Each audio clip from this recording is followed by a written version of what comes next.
Before kings wore crowns, before statues were worshipped, before tyrants ruled with iron fists, humanity knew only one authority: God. What the three heavenly books say at the very beginning.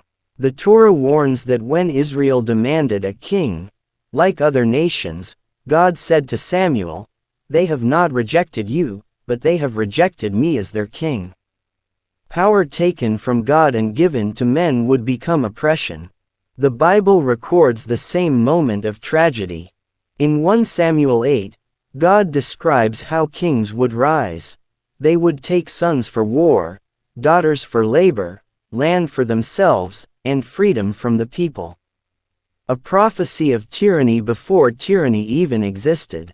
The Quran takes this warning even further. It speaks repeatedly of Pharaoh, Nimrod, and rulers who declared themselves gods. The Quran does not just tell history, it explains a pattern. When men forget God, they create gods out of men. And that pattern begins here. A friendly request before we go deeper. If you're watching this and you believe history hides truths that textbooks fear, stay with me till the end.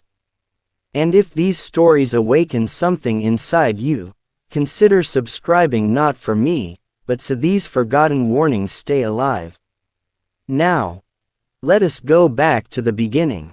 The world before kings. There was a time when no man ruled another man absolutely. Families were led by elders. Tribes were guided by experience.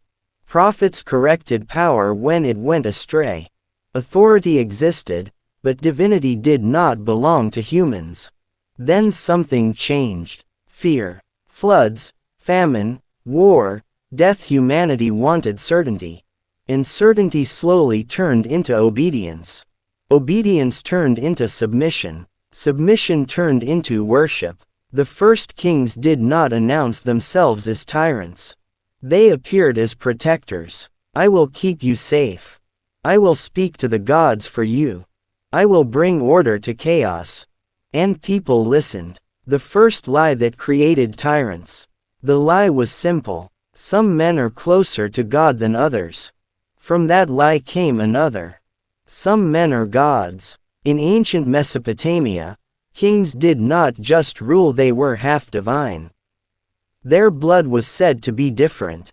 Their authority unquestionable. Their words eternal. In Egypt, Pharaoh was not God's servant. He was God on earth. In Sumer, Akkad, Babylon, kings claimed descent from the heavens. Their statues were prayed to. Their names were sung in rituals. Their enemies were declared enemies of the gods.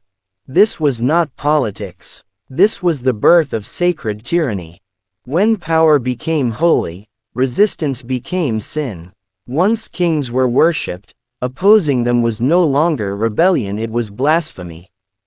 This is where tyranny becomes unstoppable. A ruler can be challenged. A god cannot. This is why prophets were hunted. This is why truth tellers were executed. This is why history remembers tyrants longer than saints. Because tyranny learned something early. Control belief, and you control obedience. Nimrod, the blueprint of the God King. One of the earliest names whispered across civilizations is Nimrod. The Quran alludes to a king who argued with Prophet Ibrahim about life and death. The Bible describes Nimrod as a mighty ruler before the Lord. Ancient legends portray him as the builder of a unified world power. But all sources agree on one thing. He did not just rule people.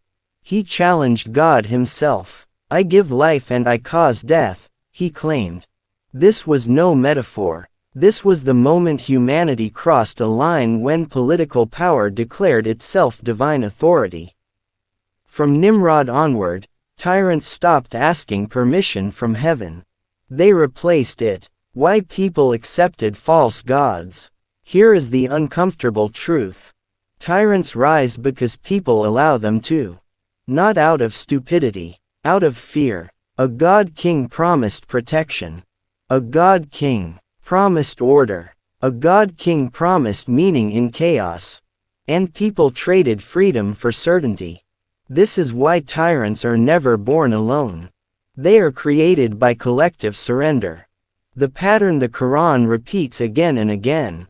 The Quran does not tell stories randomly. Every tyrant follows the same cycle. Power is centralized. Ego grows unchecked. God is removed from authority. The ruler becomes sacred. Dissent becomes evil. Destruction follows. Pharaoh says, "I am your highest Lord." Nimrod challenges resurrection. Every tyrant after them copies the same script. Different names. Same disease. A question you must sit with. Why does every civilization eventually produce god-kings? Is it ambition? Or is it something broken inside humanity itself? And more importantly, has this pattern truly ended? Or did it simply change its mask? Power never stays still. Once tasted, it demands more. By the time early kings realized people would obey not just laws but beliefs, the game changed forever. Authority was no longer enforced only by armies, it was enforced by heaven itself. And this is where tyranny became sophisticated. Temples were not built for God, they were built for control. At first, temples were places of remembrance. Then they became places of fear. Kings learned something terrifyingly effective. If you control the temple, you control the soul.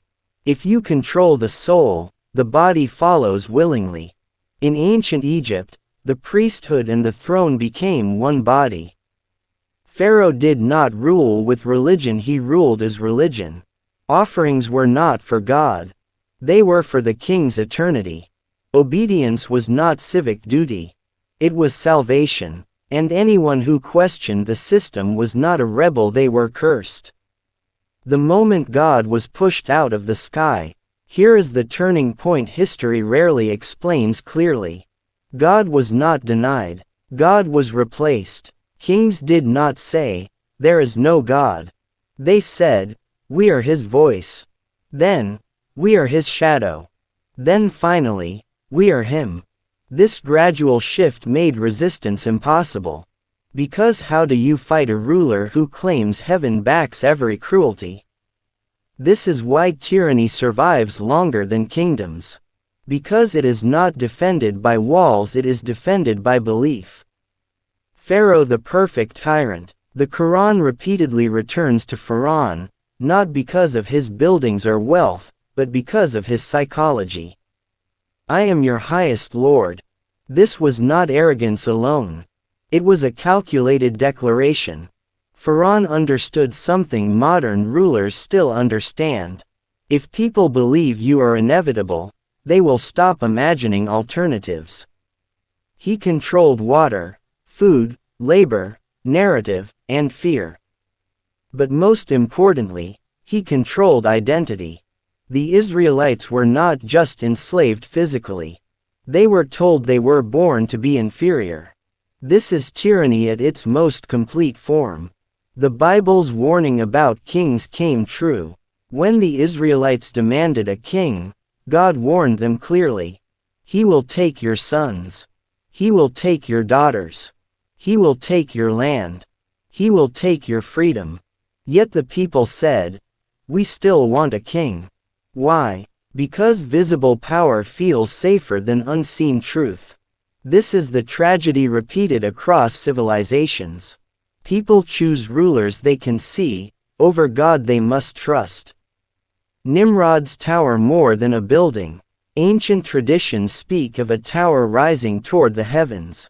But the real tower was not stone. It was ideology. Nimrod did not want to reach God physically. He wanted to replace him symbolically. A united language, a centralized authority, a single ruler above all. Sound familiar? The Quran shatters this arrogance with one lesson. No structure built on defiance survives unity.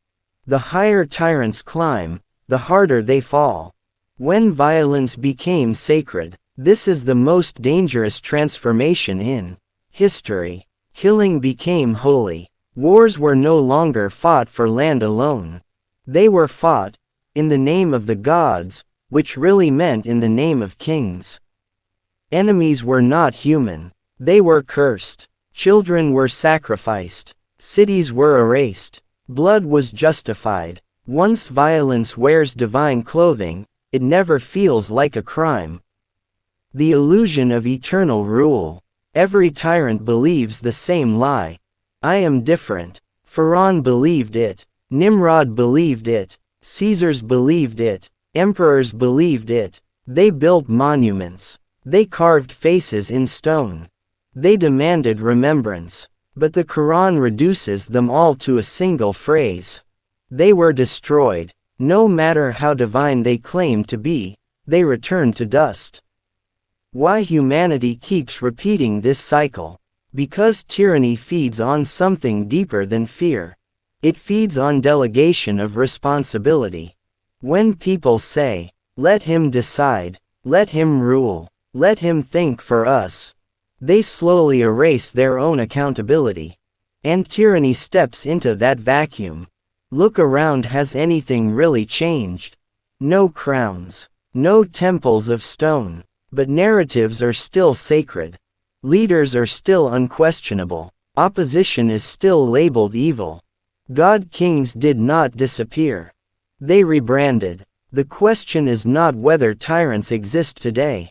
The question is, do we recognize them? Every tyrant believes history bends for him. Every God king thinks the rules end at his throne. But history whispers one brutal truth again and again. No one escapes the moment when power meets judgment. The illusion of immortality. Tyrants do not fear death at first. They fear irrelevance. That is why they carve their faces into mountains. That is why they build cities with their names. That is why they rewrite history. They are not trying to live forever. They are trying to be remembered as eternal. Pharaoh believed the Nile would protect him. Nimrod believed fire would obey him. Ancient kings believed monuments would outlast God. But the three heavenly books agree on one thing. Nothing built on arrogance survives truth. The Quran's pattern of divine collapse. The Quran never narrates the fall of tyrants casually. It shows precision. Pharaoh is not killed in his palace. He has drowned the very water he claimed control over. Nimrod is not destroyed by an army. He is humiliated by something smaller than imagination. This is not coincidence. This is divine irony. Tyranny always collapses through the thing it worships most. When power turns against itself. Here is what tyrants never understand. Power is loyal only to itself. Armies abandon kings. Priests change sides. Followers disappear. The same people who once called rulers gods suddenly call them monsters. History does not kill tyrants alone. People finish the job. The Bible's silent ending of kings. Many biblical kings rise dramatically. But notice how quietly most of them end. No thunder. No glory. Just disappearance. Because when God withdraws support, power becomes hollow. A throne without divine permission is just wood and stone. The final lie tyrants tell themselves. I was necessary. I kept order. I prevented chaos. But history exposes the truth. Tyranny does not prevent chaos. It delays it, then multiplies it. When tyrants fall, societies do not heal instantly. They bleed for generations. Because God kings do not just rule bodies. They fracture souls. A warning written across civilizations. The Torah, the Bible, and the Quran do not disagree on this. God allows kings. God tolerates rulers. But God destroys those who claim divinity. This is not ancient theology. It is a timeless law. Whenever a man demands absolute obedience, whenever a leader becomes sacred, whenever truth becomes treason, collapse has already begun. The question that matters now, You are not meant to only hear this story. You are meant to recognize it. Ask yourself, who is above accountability today? Who cannot be questioned? Who controls truth instead of serving it? Because tyranny never announces itself as evil. It always arrives wearing the mask of protection. If this story opened your eyes even slightly, if it made you uncomfortable in the right way, stay connected to this channel. Not because I speak, but because history warns. And those who ignore warnings always repeat the disaster.